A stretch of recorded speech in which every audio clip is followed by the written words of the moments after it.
Welcome back to Citizens United. This is episode 152. Hi, Noel. Hey, Hi. wow, 152 episodes. Yeah, 152. Might be one of our better ones coming up. Yeah. But anyhow, how are you? I'm good. How are you? Good. You got through your daughter's birthday? I did. On the weekend? Yeah. Which is cool. Yeah. 7 years old. Yeah, and it was sunny and nice and cool. Yeah, it was perfect. It wasn't too hot. Yeah, I love this weather. Yeah. Robin, how are you today? Doing good. That's good. We're down a couple, but that's all right. It's our anniversary It's today. our anniversary. Oh, happy anniversary to Gail and Jerry. Yeah, I didn't even know when I Yeah. saw them. No, I Yeah, didn't either. today's our anniversary. Which sucks that she really wanted to be here No for. wonder they were looking so nice. Yeah. How many years did we know? Oh, no. No, Yeah, I forgot. we'll have to ask. 30s. 30 somewhere. Yeah. Well, that's nice. Isn't that nice? Yeah. To be married that long. Holy cow. Well, we got ice drinking tonight. No, right. All right, so we should probably get to our guest. We've talked about Katie Riford a lot because it's an incredible story that is, it's not a story, it's reality that's just, it feels like it should be a story. It should, it Like feels like something out of a movie. Yeah, made up movie. Yeah. One that wouldn't be real. They what- could make a movie out of it. I'm sure they will, because when it all ends up the right way, Yeah. they're gonna have to, because this is really, when you think about the conspiracy behind it all, it's really sick. Yeah. It's a real sick thing. Let's bring her in. Hold on, let me make sure I do it right. Hey, Katie. Hi, how are you? Good, and your sister Christina, right? Right, yes. How are you guys? Good. We're doing all right. Enjoying the cool weather. Yeah. It's nicer. Yeah. All right. Perfect weather. Yeah, let's get right into it because, everyone that watches our show knows who you are, Katie, for sure. Right. Because like I said, as I was in the thing, it's such an incredible story that it's just like, it's a sick conspiracy. You can tell like all around. I can't even believe there's such. The definition of corruption. Yeah. It really and is the definition of corruption. It's as deep as I've ever, like Niagara County's bad, but this is like, this goes to a whole nother level. I mean, this is like ridiculous. All right, anyways, let me ask you, Katie, for everyone out there that doesn't know, like this started in what, 2018? Is that when you leave, or 2019? 2019 is when I went into hiding with my children, yes. Right. And you go into hiding with your children because you're trying to protect them from abuses. Yes, there was documented abuse, neglect. And we've seen all the abuse. We've seen the evidence of abuse. You put it out there. It's insane to say that there was no abuse happening at all, because that was abuse. Right. And before I was forced into hiding to protect my children, I, along with my family, we explored every avenue possible. That was the last resort, and I had no other choice in order to protect my children, since so many people failed us, whether it was deliberately or their hands were tied because of who was involved. And yeah. So the father, whatever you want to call him, last name it's Dyer Bakerly? Dyer Bakerly. Dyer Bakerly. Yes. I guess just real quick on a background thing, were you guys ever really like together? So our relationship, I would say, was 100% all long distance. We never lived together. He always resided in Massachusetts with his parents, and I was here, in the Western New York area, Wheatfield, New York, a town I called home since the age of 2 years old, a place that my children were raised every day since birth. Right here in Western New York, every single day. It was me and my family who was our tribe and helped me raise my two beautiful, healthy children. So, yeah. Okay, and of course it's Olivia and Mason. So you guys it was long distance stuff. And did he always want to see them, or was? No, I had to try to get him, practically beg him at points to get involved. It was really hard. You know, from the time I was pregnant, he wanted me to abort both of my pregnancies. I remember that. My first pregnancy with Olivia, the harassment became so severe, the pressure to get an abortion, that my family had to intervene. My sister had to call his mother and say, listen, he's calling my sister the B word. He's, you know, pressuring her every single day. Like, this needs to stop. If he doesn't want to be involved, then he can, you know, it's unfortunate, but, you know, we'll help her raise her child. But she's bringing this baby into the world.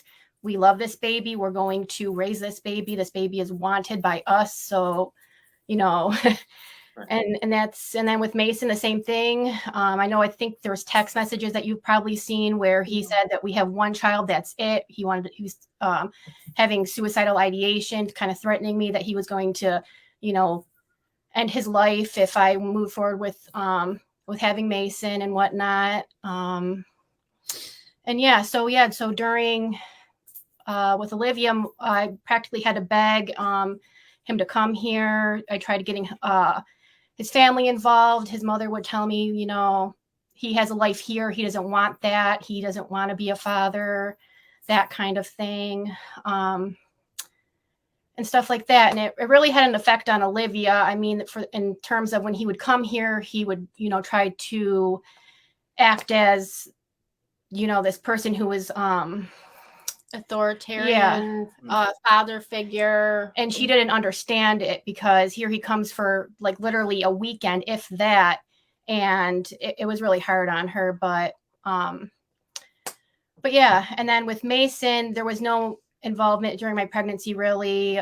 He didn't tell I actually had to be the one to tell his family that I was pregnant. And that didn't happen until I was 8 months pregnant. And then they stopped talking to me after that. My son was in the NICU after birth. And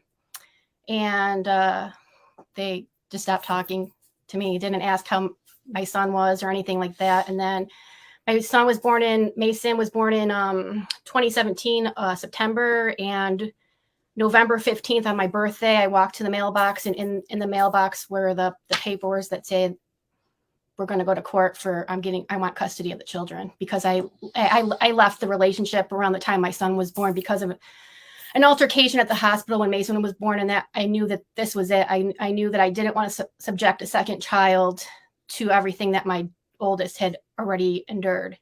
But you could. I just wanted to add that the initial petition for custody only listed her daughter, Olivia. It never listed her son, which I found somewhat disturbing, that you would go for one and not both if you were truly wanting to. And it was a crazy situation too, where that bothered when during court order visitations, the Peter would have Olivia do FaceTime with like his extended family, and they never brought up Mason and never showed him on the camera. They didn't even know he existed. The same with Olivia, which they didn't know, the extended family didn't know about her existence until she was 5 years old. So it's just this whole crazy, like, wow. Yeah. So he never wanted to be a father. No. And one final thing, and then you can, sorry, before you ask the question I want to add in, is that I just lost my train of thought. But you can ask the question, maybe it'll pop up, but yeah. Anyone out there that's watching, I see we have a bunch of you. You can ask any questions in the comments. We'll ask Katie and her sister Christina anything. Just let us know. I guess my next question is why? Why do you think you decided out of nowhere, pretty much, to want all of a sudden a relationship with them? You just refreshed my memory. So when I was pregnant with Olivia, so Olivia is now 13 years old. So this is like back in 2009, 2010-ish, when I was pregnant with her, Peter told me that if I ever left him, he was going to take me to court. And that's a type of coercive control, which at the time I didn't know what it was called. But now that I've been, I received therapy and counseling about domestic violence and how, abusers work. That's called coercive control. And that's how they keep you into that relationship. And I knew if I ever left, that those papers would be in there and I would not be able to protect my children. Of course, I didn't know that all of this would happen. Of course, no one could ever prepare for that. But I knew that there would be a custody battle for my children. I would not be able to protect them against somebody who didn't even want them and just wanted them simply to hurt me. And that's another trait of an abuser is that in order to hurt you, the mother of the child, they go after the children. Even though the children against you to hurt you. Right. That's exactly what they do. Even though there's no connection in order to hurt you, that's where they go, is after the children. Yeah. My Olivia and Mason are being used as pawns. Yeah, absolutely. Unfortunately. What just on him, one last question about his background for me is, what did he do? Are they wealthy? Yes. They are? Okay. His family is, yes. Right. And what does Scott asked the question. I guess I can ask this too for you, Scott. The question is, does he have a connection? Like, is there some sort of connection to the court system even before all of this? Or was his family involved in that kind of stuff, or no?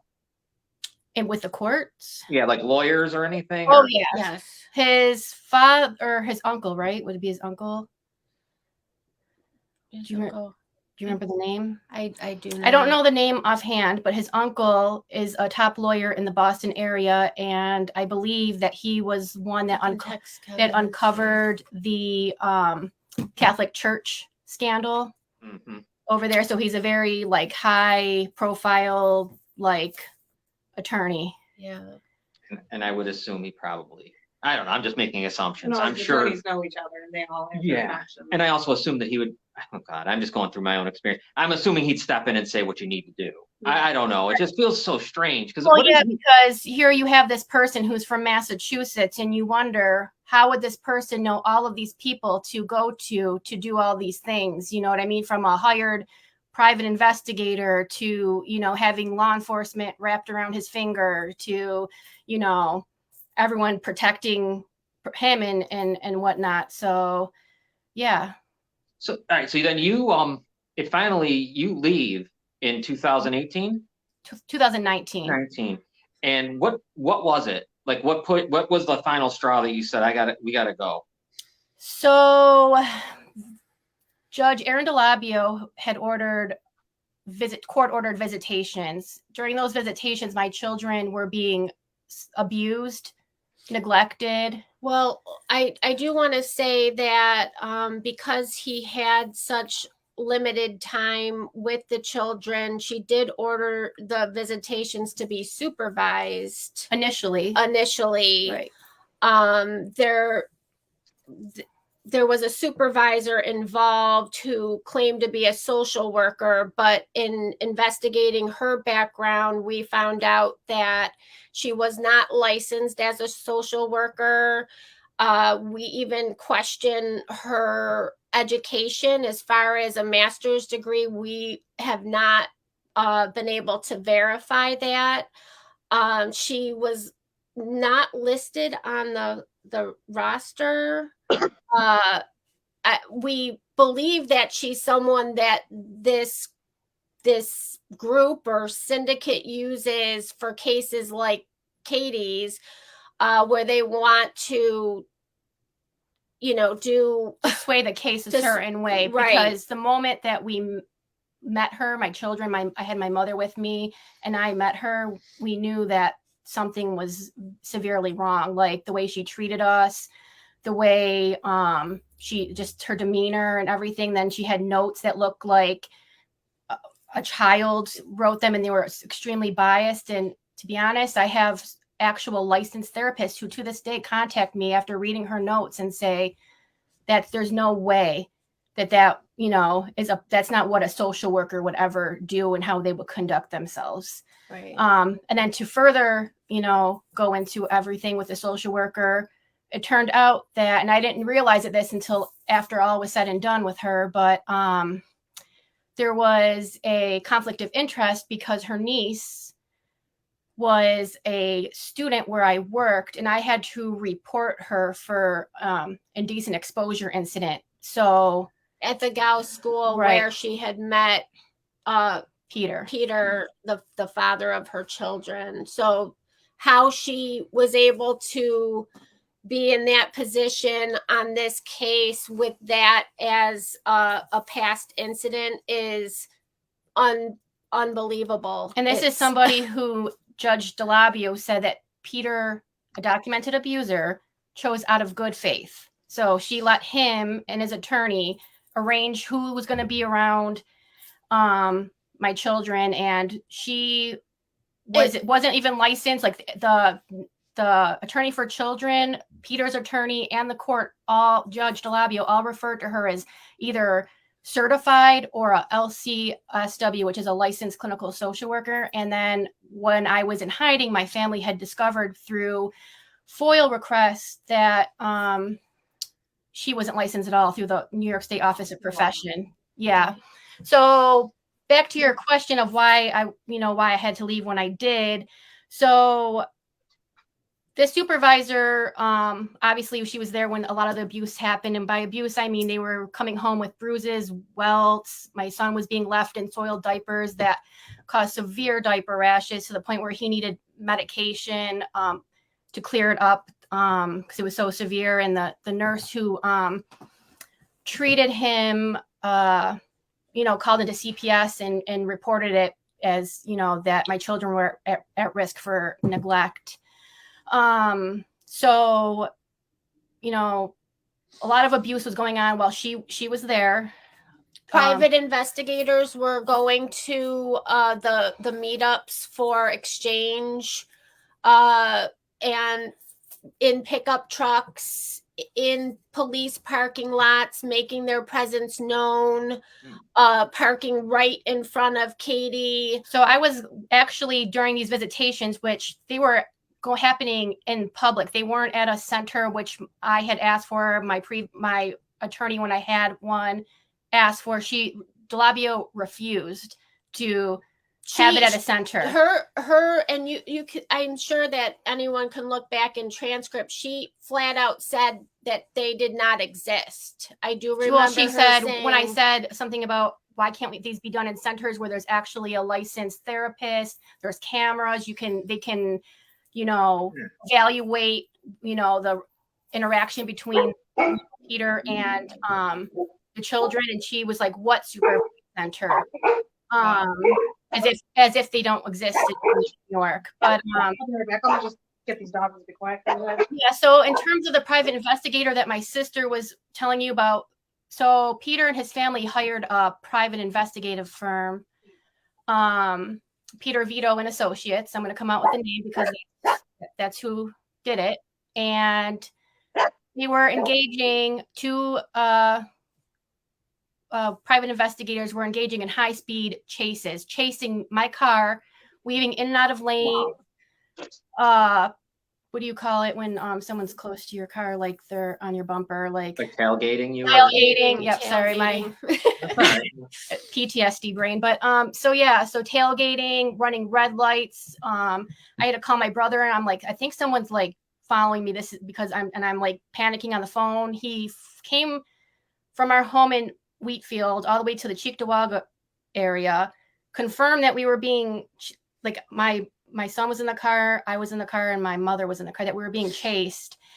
And he was able to figure out who exactly it was, that they were paid private investigators, who the firm was, the Peter Vito and Associates. And then furthermore, we found out that they were actually 2 U.S. Border and Customs Patrol agents that were moonlighting as private investigators. So this was some hardcore stuff. So then when we looked online and saw their pictures, these were people who were brandishing guns and were saying racist things about like other cultures, like Mexicans and whatnot. These were some pretty dangerous individuals that are chasing a mother with her children. So then around the time that I was forced into hiding, DeLabio thought it was a good idea to just say, okay, no more supervised visits. It's Peter's mother is going to be there. which was scary because his mother, Regina, was abusing my children as well. She wouldn't pick up my youngest child. Like, she completely ignored him, and he sat in his carrier the entire visitation. And we would get these reports from her daughter, and her daughter was old enough at the time to tell her what was happening. And she's always had a very open relationship with her mother, to tell her concerns. She told us a lot, and it's disturbing to hear some of the things that my daughter would run away from them in the store. She would get her hair, because my daughter had really long hair, and she had it up in a ponytail, and she would get it pulled by the mother. She would get headbutted, her feet stomped on, all this crazy abusive stuff. And I went everywhere that a person who was desperate for help would go, even going as far as going to the FBI headquarters down in downtown Buffalo. I went to domestic violence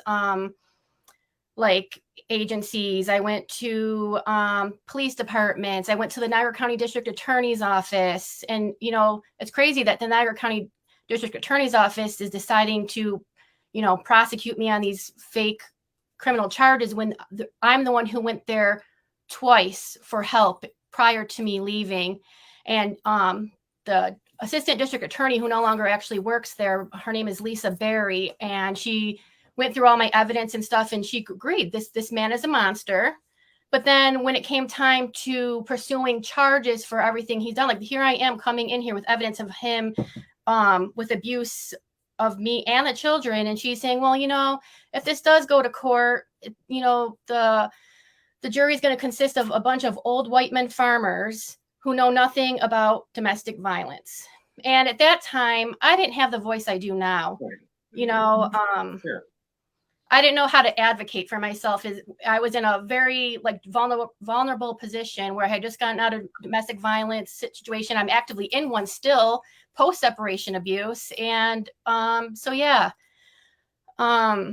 what do you do as a mother when you've exhausted every avenue that you think possible, and you know that the only way to protect, and it's not just against one abusive person and his family, it's against all these people who are hired to cause harm to my children, my family, and I. So what do you do when you're a mother? And I have a lot of people from the time that I was came back home till now telling me, if I was in your position, I would have done the same thing too. Oh yeah, I've heard from so many people that they would have done the same thing. I've even before your story, I've heard people say, I would take my kids and run. That's just what you do. I mean, you leave you no choice. Yeah.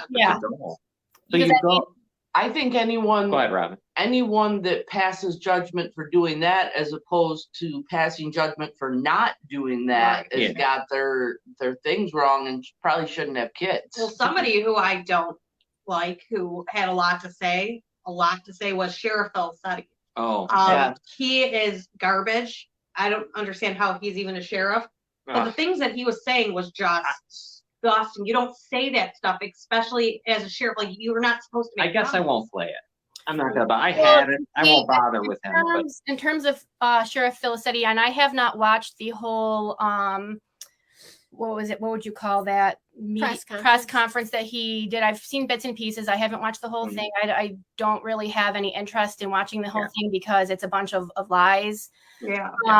Looking back at what I know now and all of the evidence that my family and I have uncovered since then, and coming home and seeing all the criminals involved in this, is that was a desperate attempt to cover up the kidnapping of my children and the trafficking of my children to documented out-of-state abusers. Yeah. You had no right to even make comments on it. What it was, I remember, because I have it, but I'm not playing it. You were being brought home now. Now they've done the kidnapping. They've done it. Right. You're coming back. And it's when I think it was Channel 4, of course, they're trying to talk to you.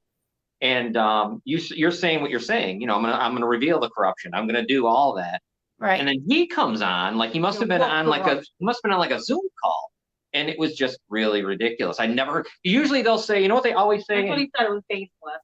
But you know what they always freaking say is, oh, it's an ongoing investigation. Yeah. I'm not going to talk. That's usually what they always say. It's not an ongoing investigation. We can't talk about it. But Sheriff Bill said he had no problem putting his 2 cents in.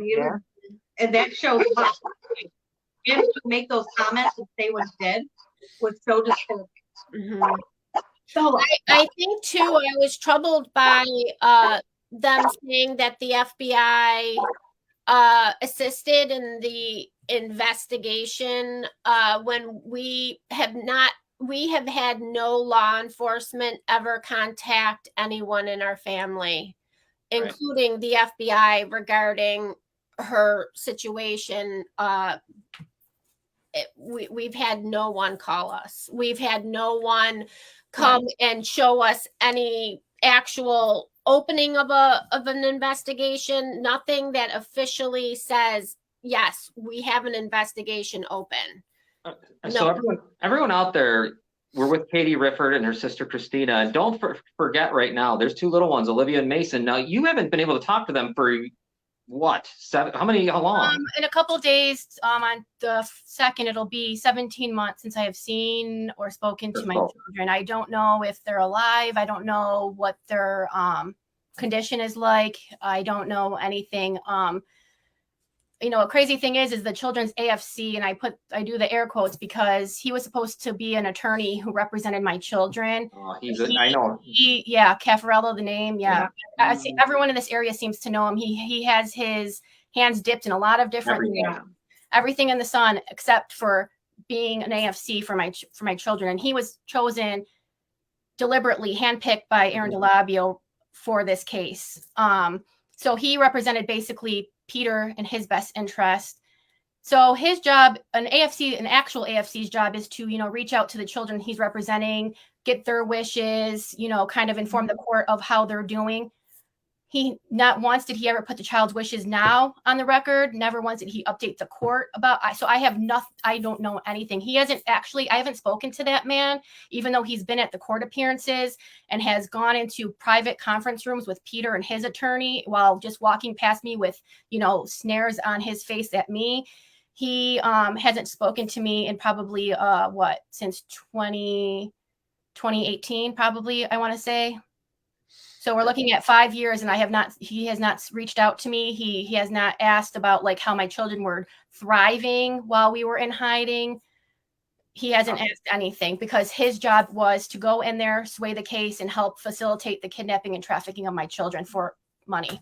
Yeah. So now you get taken back to Western New York, and how long they put you in county jail? Is that what they did? When I was arrested by the U.S., and this is in Albuquerque, New Mexico. I was arrested by the U.S. Marshals Fugitive Task Force. And I kind of want to discuss that because it's kind of really upsetting about how it all took place. So as you know, and I don't know if you saw the new video that was distributed today about how my children and I were always displayed as missing. Yes. Missing. It was never wanted. It was never, there's a warrant. It was always missing. Right. Yeah. So myself, nor anybody in my family, nor any of the public would ever, associate, okay, this person needs to turn themselves in. And that's, you know what I mean? Right. They're wanted for a crime, nothing. So my children and I, the day we were arrested was March 2nd, 2022 in Albuquerque, New Mexico. I was walking on the sidewalk with my children. And a truck full of men comes high speed towards us. And a bunch of men came running out of their vehicle towards my children and I had no idea who they were. At first I was like, is this like a drug cartel, or some kind of cartel getting ready to like kidnap, throw us in the van and take us somewhere? I had no idea. And I just remember putting my arms out, extending my arms out to protect my children because I had no idea who these grown men were running at us. And I just remember, and this image will be forever ingrained in my mind, is looking at my children and their eyes just protruding from their faces because it's such a state of shock. And I look back and I think, how could you do that to a mother and her children? Like, especially my children. Right. Mason was 4 at the time. Olivia was 11, soon to be 12 that month. And that's going to be something that they remember for the rest of their lives. And to think that these U.S. Marshals, who are supposed to be handling the worst of the worst fugitives that have done murders and this and that, are running towards us out of a moving vehicle, is like, that was part of the whole package deal, was to like traumatize my children and I. So I never got to say goodbye to my children. They turned around and I was gone. I called the CYFD sometime, because I was in, they put me in handcuffs, shackles and everything. And I was put into solitary confinement for about 21 days in the Bernalillo County Jail before I was extradited by the Niagara County Sheriff's Department, 2 officers who came to get me. So after that, I came back here, was in jail just for one night before I went to, where they arraign you, the arraignment, which I was never arraigned. I was never told my charges. I was told by Pendleton Justice Kevin Mack that I could be charged with any felony. Never put in a plea, nothing. And that's when we look back, that's when we knew, with all the details that we now know over the course of, the past almost year and a half, that these charges are completely fictitious. One thing we did find out in the Marshals report, which 25 of the roughly 50 pages that were redacted, that one of the Marshals was a retired FBI agent and also worked for CBS. So has that connection to the news station that reported her. They reported that I was a fugitive who abducted my children, and that there was a 3-year manhunt. Yes. Yeah. And so now we realize how that all played out is because, and her name is Sonia Chavez, and she was sworn in. I'm reading this because I took a note on this because I wanted to mention it, was that she was sworn in as New Mexico's United States Marshal in 2018.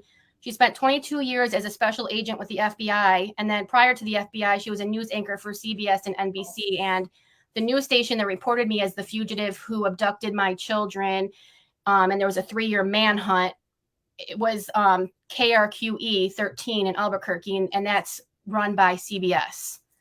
Yeah. So because you wonder, you look back and you're like, how did all these people like pull this off? Like, how do you just go, you know what I mean? And when you're kidnapping 2 children from their mother who has raised them every day since birth, then you see all these connections, and you look into every person and you see how they're all tied together. And then, when you see that the U.S. Marshals arrested me, well, that private investigator who I just told you guys about, he was running at the time that I was, having the custody issues and, was forced into hiding. He was running for U.S. Marshal of the Western District of New York. Oh my God.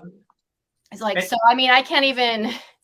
And then the media is used. I mean, once the media gets involved, now you're just what you are. You are what they want to paint you to be. Right. And it's crazy because, after all these new revelations of, all the evidence I have that these charges are completely fictitious about, how this criminal syndicate kidnapped and trafficked my children. I posted the 232 slides of complete proof and evidence, what have you, to show like what exactly transpired. And I've reached out to local media, and of course, where are they?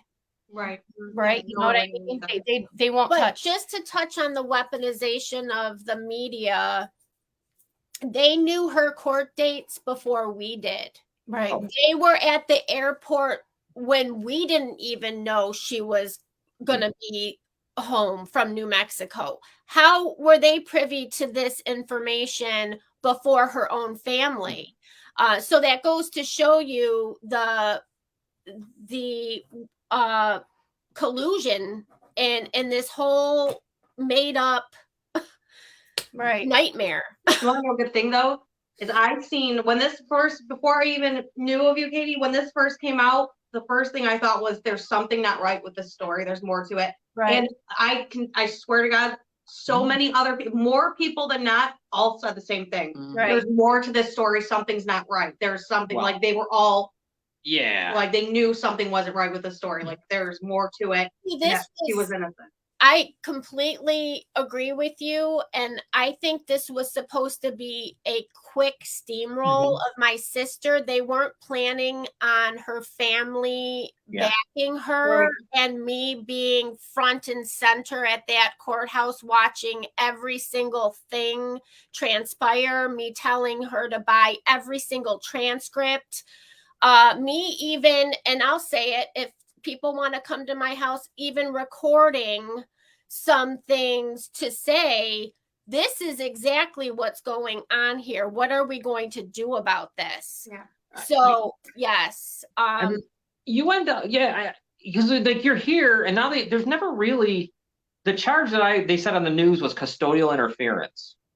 I think, right? Am I correct? Is that the right charge? So yeah, custodial interference is what the charge was. But what happened was, and Filicetti did this during the press conference as well, is they tried running the story of that I was unhappy with how things were like the result, and then I fled as a result of that. But just to set the record straight right here, right now, I was forced into hiding prior to any custody order being issued. And what happened was, on February 15th of 2019, my family on my behalf filed a 118-page affidavit with evidence of why I was being forced into hiding.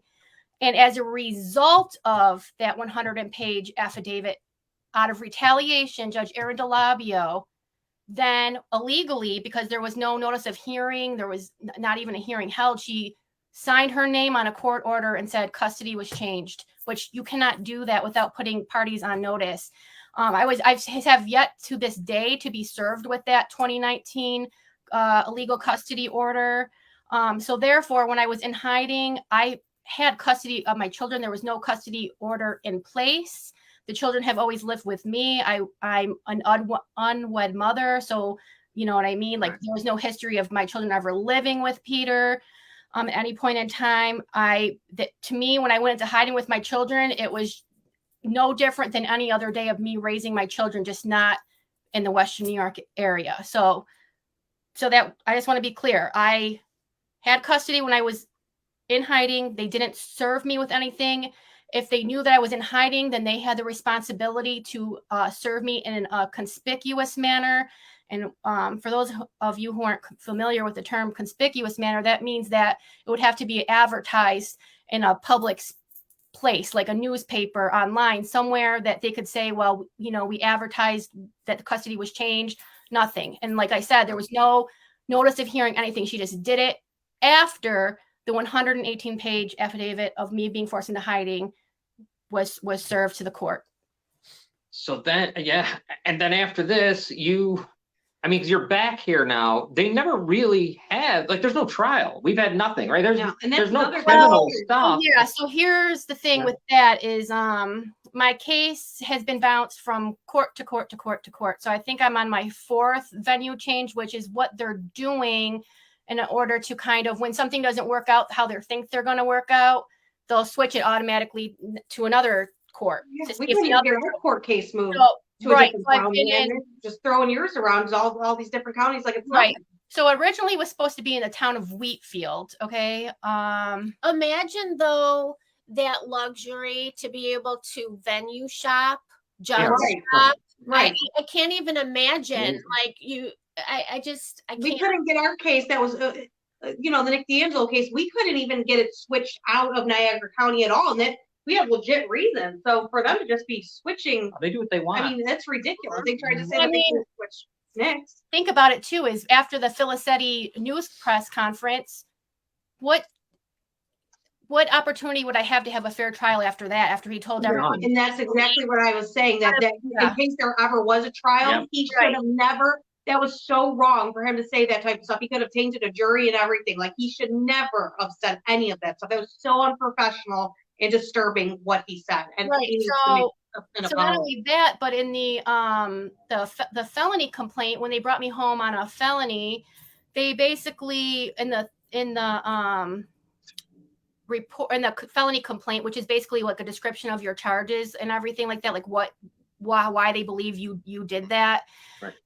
Tracy Steen, who works for the Niagara County Sheriff's Department, I believe she's been promoted to captain at this point. She lied in the felony complaint and said that Peter was my ex-husband. Now, we were never married at any point in time. And this wasn't notarized, by the way, which I think it needed to be. I'm not 100% sure if it needs to be, but, when you fill out something of that, serious, you're going to make sure all your T's are crossed, your I's are dotted. So she did that. And then they changed the date. They said that I went into hiding on a specific date to make it look like I left after Judge DeLabio, of course. And they would have no proof of that because that did not happen on the date that they're saying, which I think it's like February 16th, like the day after the custody was, illegally switched over. Mm-hmm. But so right now my case has been sent over all the way. This is the 4th venue change all the way to Heartland. So that's like about 40 minutes out from my house. Yeah. Middle of nowhere, like, Yeah. Now, right, because I guess God, because now recently, it is recent. You get arrested. They make up some crazy charge that I remember reading, and it's the most ridiculous. It's almost sounding like you were trying to kidnap your kids again. Yeah, The way they made it sound. I think it was enticing of a enticing to make it look like I'm some kind of predator. Right. Yeah. Yes. These are children I've raised since birth. So there was no enticing. It was, you had so much support on that mugshot. Like everybody in there was supporting the hell out of you. I know both mugshots, I have to say, no one wants to see their selves on the mugshot, the Niagara County infamous mugshot Facebook page. But I have to say, between the one when I was arrested in 2022 and then the one just this year, I think I'm probably one of the only ones who had nothing but support on there. You're the only mugshot I've ever seen that had that much support and people standing up for you. And that's all. I was in there ready to fight with people. That's what I was doing. I was looking to see who I had to fight with, but I didn't have to fight with anybody. It was great. Right. So that was, that was really encouraging to see. Like when I was in jail this past time, people were messaging me in the jail, like where I could read the emails on the tablet that they give you, and telling me that to stay strong, that I have a lot of support, and and that's always really encouraging to hear and to know. There's just one quick thing I want to mention, just to tell you the sickness involved in this. She was released on her own recognizances from Judge Mack, a Pendleton judge that was brought into the it's the Niagara County Cap Court. It's like the room where you get arraigned inside the jail. Okay. And so they released her. They took off her handcuffs and shackles or whatever, and she had to put back on the handcuffs and shackles and then walk over to Judge DeLabio. They had me transported from the jail to DeLabio in handcuffs and shackles, and had Channel 4 News, Dan Talvik, and another person there with the news cameras in my face, with 2 sheriffs in between me, again, to paint this picture that I'm a criminal, when in fact I'm a mother protecting her children from the criminals. They didn't put Nick D'Angelo in shackles or nothing. Right. They didn't make any of that. Right. Mm-hmm. Ridiculous. Unreal. And Noelle, I just want to say, I think, I look at our situations, and I really believe that our stories were meant to kind of run parallel to each other in the same time frame, for a reason. Yeah, absolutely. So yeah. And they even tried sending you to Nick D'Angelo at one point. Yeah, before I went into hiding, I was reaching out to all kinds of attorneys, like the UB domestic violence clinic and stuff like that. And the UB domestic violence clinic sent me an email telling me to go reach out to Nick D'Angelo or Michelle Bergevin. And both of those are 2 attorneys who are known for doing some really dirty, things. And Bergevin's just as dirty. She's right. If you Google her, like reviews. But it shows you just how everybody's complicit. Everybody's doing exactly what they're told to do, and they do it. Yeah. I can't believe that anybody in good with a conscience would say, oh yes, let me recommend Nick D'Angelo to be your attorney. I mean, I called them, and I have it somewhere on recording. I'll find it because I sent it to my lawyer. I called that place up and I went off on them, and they were like, oh, you're right. I don't know why somebody would refer them to her to him. That's not right. You're right. That's not right. We're gonna have to figure out what happened. And my lawyer's like, they know what they were doing. They know it. They just don't want to admit it. Before we go on, I want to play something that I believe, Christina, you did with this is interesting. It's with what's his name? I'm forgetting. God, hold on. I got it written here, but it's on this guy. Joey Jackson. Joey Jackson. Oh, that was the CNN guy. When we did the consultation with Joey Jackson, and he let me play this for the people. I want them to hear what he says. I mean, it's kind of upsetting at the end what he says, because I was hoping he was going to do something as I was listening, and he does nothing. But here, let the people hear it, because it's interesting what he thinks. He's an outsider from wherever. From leaving with children.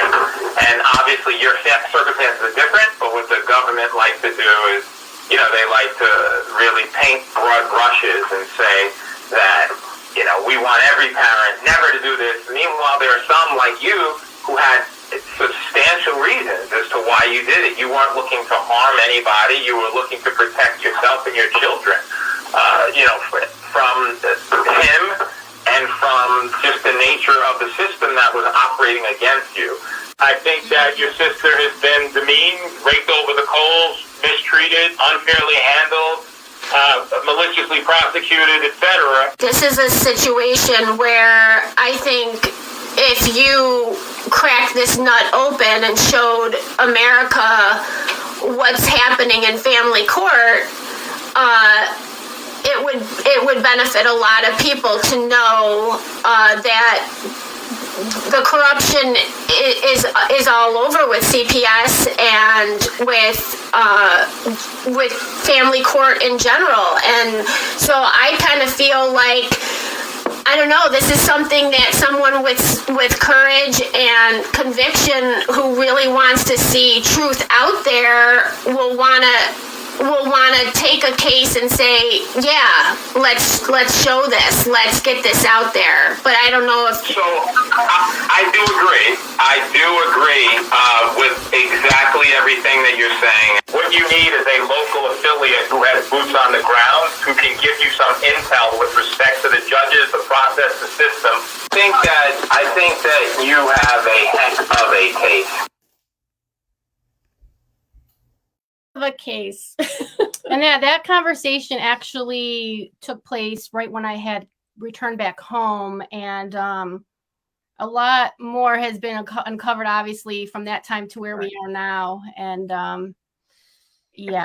and then the worst thing to do is have a local like you'd want someone from outside of here. Yeah. Like I felt like that would be the wrong thing. I don't want anyone with boots on the ground here, because it's all dirty. Right. So that attorney, he was from New York City, but he wanted to have me work with a local attorney, and like you said, no, they're gonna. I think that was a very disheartening experience, because he was a frequent guest on CNN. He seemed like someone that wanted to do the right thing, but again, someone who lacked the courage to take on the beast that we know exists in family court. And yeah, that was me. Yeah, that was just listening to it. I was feeling like, do something, do something, do something. He did nothing. So it was kind of like just so anticlimactic, I guess. And that, let me say something to you though, Katie, which this was amazing to me. And I guess, remember when you wrote everything down, you predicted your arrest. Right. And because we were covering it on here, and then it happened. It was like, oh my God, she did. I remember telling Robin, I was watching it. The only thing I was off of is I thought they were going to do it before the court appearance. Right. They ended up doing it immediately after, right in front of, right in DeLabio's courtroom, in front of my abuser and his, abusive attorneys. So that was unbelievable. It was right in real. It was almost like you let the people see it in real time. And the crazy thing is I filed that, as you saw. I think it showed the filed copy that I had filed, and DeLabio tossed that back at me and said, "This is not going into the file." Yeah, she threw a lot of stuff out from so spilling coffee on things. Yeah, so I recently reached out to Kevin Carter, who is the 8th judicial administrative judge for the Western New York area, and I let him know what happened, and I demanded that my file documents be returned back in there, because she returned an affidavit in there because she didn't like it, that it said the truth. And it uncovered a lot of the crimes that she participated in, along with a lot of other people, and she didn't like it. And I'm not going to let that happen. Keep in mind that these documents were stamped by the court as received. There's a proper process to handle that. Judges can't just throw things back and say this doesn't exist. I mean, what would be accomplished in any case if a judge was able to do that? Yeah, and then when she does hand them back, she has her handwritten notes all over it. She's saying what pieces of evidence that are in there on the record, and she pours her coffee on it. And when I go, what happened to my documents? She goes, "Oops, sorry." Wow. And that's Judge DeLabio. Judge DeLabio also. I haven't heard anything good about her. No. Not once have I heard anything good about that. She took away the American Disabilities Act. She took away everything. It was really some crazy stuff. So she left me without any accommodations, which is a federal law. So I mean, now I have federal lawsuits against these judges who think that they can just, discriminate, against me and everything like that. And this is a judge who touted during her campaigning that she was for families. She was about keeping families together, only to find out through the legal community that she was pro-father as a law clerk. So she never stood a chance. And even her own attorney, who ended up working for the other side, by the way, tells her that the judge has this case decided. The law clerk has it out for you. You'll win on appeal, Katie. You'll win on appeal. Just keep paying me money, but we'll win on appeal. So no lawyer says that to their client. Yeah. They fight for their client. So Margulis, that's his lawyer's name, or is that the right way to say it? Randy Margulis, yes. And then we have Caffarella and we have DeLabio, and they would all get together and just make decisions, I guess. And just there were many closed door meetings that my sister was not allowed to participate in. And the biggest one was when they decided who the supervisor was going to be for the visitation. She was not allowed to be a part of that at all. I confronted her attorney and said, these closed door meetings should not be taking place without your client being there as part of the process of deciding these things. He got angry about that.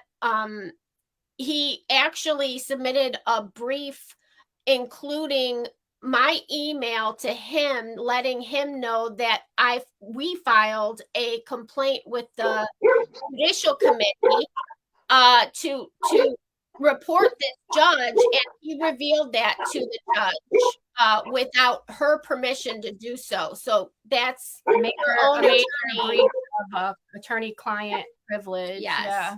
Yeah. Sorry about that. The dogs got a little. That's okay. They got a little rattled. Noelle's got to go get. Probably, you probably feel stressed in the One other thing that I wanted, did they ever have any fake anything, like therapists or anybody? They didn't even care. They didn't even do that, right? There was nothing. They had a therapist, and after the therapist had met with Peter and the Peter wanted to evaluate his parents. So obviously she saw something, with Peter that she was concerned with and wanted to evaluate his parents. However, and there was a court order made for it and everything, his parents never showed up. The judge never held them in contempt. And my children have been now for the past 17 months residing with these people who were supposed to do a psychological evaluation and didn't. But as far as anyone else, it was just Jeannie Kratt, the unlicensed fake social worker, and then a psychologist who, didn't really. Well, listen, guys out there that are watching, just remember this: Katie Riford's children, and it's what is the name? Justice for Olivia and Mason, right? That's the Yes. Facebook page. Yes. I just want everyone to realize it's 17 months. I don't even know how you could sit out there, any of you that have kids that could think like that. Right. I mean, that's just insanity. They're not in the state, right? I assume they're in Massachusetts. They're in Massachusetts. I believe. I you don't even know. Confirm that, but that's what I've been told. But as we know, I don't trust these people with anything. Criminals. It's such a sick thing. It goes. I just think about my children because my daughter was diagnosed before we went into hiding with PTSD. She has separation anxiety. She has generalized anxiety.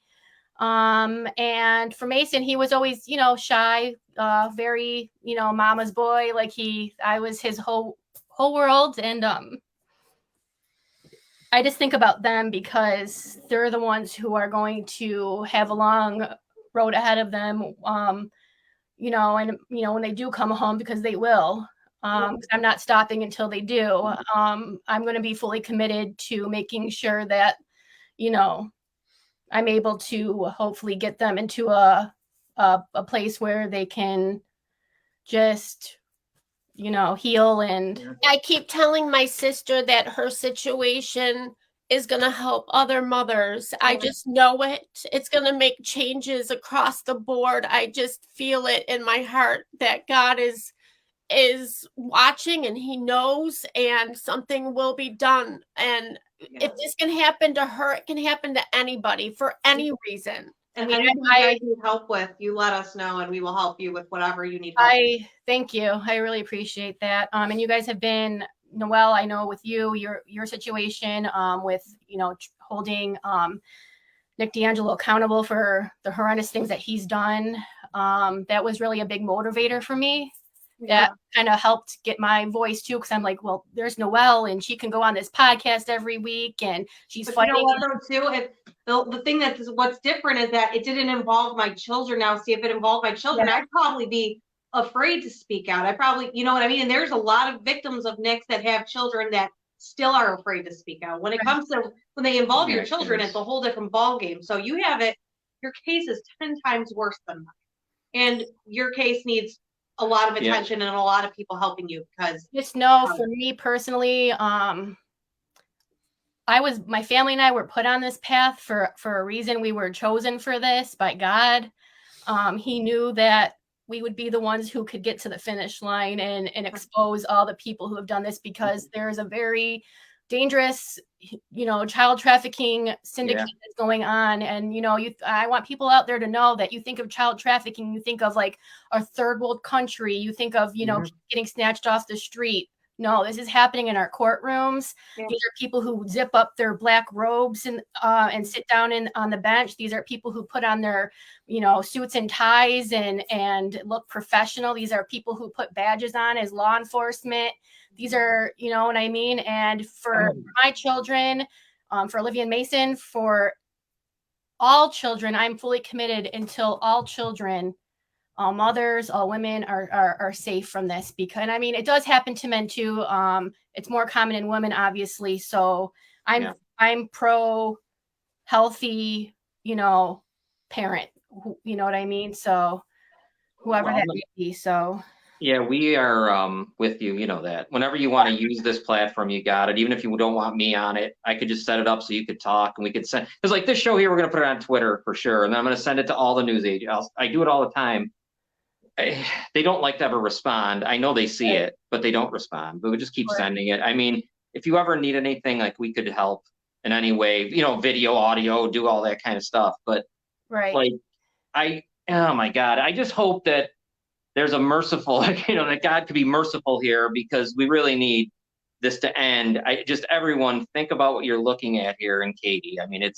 Put yourself in her It's, position too. and it's so hard for people to do that. We've gone through this with the other thing with D'Angelo. People just don't get it. Put yourself in the spot of never talking to your little kids, not for 17 months, let alone if you had teenage kids or your grandkids or whatever kids. And the only thing that you did Insane. was protect them. I've never committed a crime. I've had a clean history. I was my goal was to be a teacher, to help anybody and anyone I could. And if this could happen to me, don't think it can't happen to you or a loved one, a friend. If this doesn't get stopped now, your children are going to be affected when they have their own children. So I would really love to see the community support, not just for me and my children, but for the other women and children who that are we in the don't same. even know about, that never even got their story even a quarter of the way finished because maybe they didn't have the support. I mean, I want to put that out here too on the show, is that I would have never been sitting here talking to you if it wasn't for my family. So we love you. Yeah. And that's what they bank on. They bank on people are going to give up. Yeah. And then the one person that doesn't give up, then that's it. Now you're going to change. You'll change it all. Yes. It's going to change. And because of you guys, it will change because it just takes one. It just takes one. It takes one, but you know what? We wouldn't be this far without God. And I want everybody to just pray. And I know everything happens in God's timing. So we're just going to keep pushing forward until that time comes. And there's just one very important thing I want to get on the show. And I feel like we should definitely plan for another podcast in the future. There's obviously there's a lot, but one thing that was important for me to say was, as you just saw, I thank my family because, between my family and God, I wouldn't be sitting here in front of you. And that can be construed in multiple different meanings. I don't believe I was supposed to come home alive. Yeah. That's the reality of the situation. But in terms of that, my family, when I was, has always been my biggest supporter, my children's biggest supporter, our biggest advocates. And part of being an advocate meant that they were terrorized, hunted down, harassed, stalked. For the past 5.5 years, they have, suffered alongside of me and my children just simply for putting the truth out there, for advocating for us. And, Peter Vito, that hired private investigator, he went door to door to neighbors, to family members, like my sister's in-laws and stuff like that, saying that like my family were members, like terrorists and stuff like that, just because they were advocating, nothing else. And I want to make it straight that my family, including my brother, Kevin Riford, is not a terrorist. We love our country. We're proud Americans. My father was, he served for the U.S. Navy. My mother went everywhere he went when he, was stationed all over the country. And we're definitely very proud Americans. But one thing we will not stand for is we will not stand for domestic terrorists who are doing criminal things and taking children away from families in exchange for money. Children are not for sale. God's children are not for sale. And I will never give up. My family will never give up. And I'm in it till my children come home and other children are no longer being subjected to this by these criminals who think that they're protected. Well, you know what, Katie and Chris, I guess I'll leave it there because I know we did a lot. You guys said a lot, and I know it's tough. Everyone could share this too. Everyone watching, please share. Get out. Right. Another thing too is I encourage you. You said that you were going to put this on like social media, and you always link it up so people can share. Contact the media or whoever you think that will listen to this and tell them that you're interested in knowing the truth, and ask them why they're not covering this on media, on the social or on televised media or ask them that. Tell them that 2 children might be coming home in body bags because they weren't protected. So I just really would love to have the community just kind of continue to support us and just kind of help us do the right thing. Because by doing nothing, it's kind of like you're accepting this? And Absolutely. what difference are you for just ignoring it, just looking the other way and living your life as if my children and other children aren't being subjected to abuse and suffering? So please reach out to who you think can help. Just say you want to know why they're not covering this, that you want it to be covered, that the public has the right to know about the truth and what's going on in this situation. And my hope is that by my story being out there, my children's story being out there, my family's story being out there, that this will be a ripple effect and help other families in Western New York and then beyond, because this is happening all over the place, and I'm not going to stand for it. And I just need everybody to get on board with this, because our children are everything. So, all right, guys, I'll let you guys go. I'm sorry I kept you over an hour. Oh no, thank you. Thank you for having us. I really appreciate the opportunity, and I appreciate all of your support. Oh, you got our support, and I'm going to get you back on because there's a lot. For sure. All right, guys, try to take it easy. Thank you, guys. Bye. Good night. Bye, guys. So that was Katie Riford. As you know, we've done that story. We've been wanting her on for a while. Yeah, and I guess I could see why it took a while. Yeah. That's very emotional. That's some stuff there when you're talking about not seeing your kids for 17 months or hearing from them. Not even hearing. Not even knowing. Complete blackout is what they've been given. A few things before we wrap it up too. Dominic says, keep strong. I firmly believe that if you keep fighting, it will work out. My prayers and thoughts go out to yourself, your kids and family. I would love to see TikTok live. She's amazing. Yeah, she should get a TikTok thing going. It's a shame when no one shares or shows concern. Yeah, we went through that, and we can see it here because they're all different situations. But think about, they're all in a way they're the same, because it's going to take somebody to have to say, "Ooh, I voted for Sheriff Filicetti. I think he eats my sandwiches." Right. But then to realize, you know what? Fuck the sandwiches. Look at this. Look what's going on here. The sandwiches, you shove them up your ass. Yeah. Sheriff Filicetti is not a good person. He's not. No, we got, and you know what? There's an election, and we won't be able to take them out because people won't do nothing. No, and that's exactly what she's saying. It is just in the lake with a polar bear swim or whatever, and everybody thinks it's Jesus Christ. Yeah, and in the meantime, crime's running out of the water. Crime's crime's running wild here, and they're worried about her. Yeah. Katie's the one who's she's the one who's a problem. Her in hands around. Yeah, like they didn't even treat Nick D'Angelo like. No, she said that, on the day that we put the video and he got walked out. Yeah. I should have brought it up. For me, they had cameras and I was in an orange suit. Yeah. Shackled her legs and her hands. Yeah. This guy was going in like he was going to to the spa for 4 months, which basically it ends up being. The sheriff and Cafarella can eat sandwiches all day. Yeah, those guys, we talked about Cafarella a lot on here. Yeah, he's a problem. Yeah, he's in everything. Remember, he was like the head of everything at one point. And I actually argued with someone, and I'll tell you off air because I don't want to say it on here because it'll embarrass them, as to why. My question was, okay, he's going to be the head of Niagara Community College. He's going to be the head of the Niagara Falls Housing Authority. He's going to be a part of the Lockport's Corporation Council, and he's also going to be the head of the Firemen's Union. I mean, there's no one else. Right, he's the only guy. And I was told, yes, he's the only guy. And he's the attorney for all these children. Yeah, and he's the only one that can do it. Right. That's what he's just the brilliance of them all. Yeah. All right. I went to school to figure, fuck, he's not that impressive. And there you go, folks. I guess we should probably go because we went over, but that's an incredible story. I'm glad you come on. I'm glad she came. Noelle, anything? What should we be? We're still in kind of hold pattern here on. Once we get the information of his parole officer and everything, I'll make sure everybody. We'll do a whole show on that too. Yeah. Figure out a kind of letter, whatever we're supposed to do.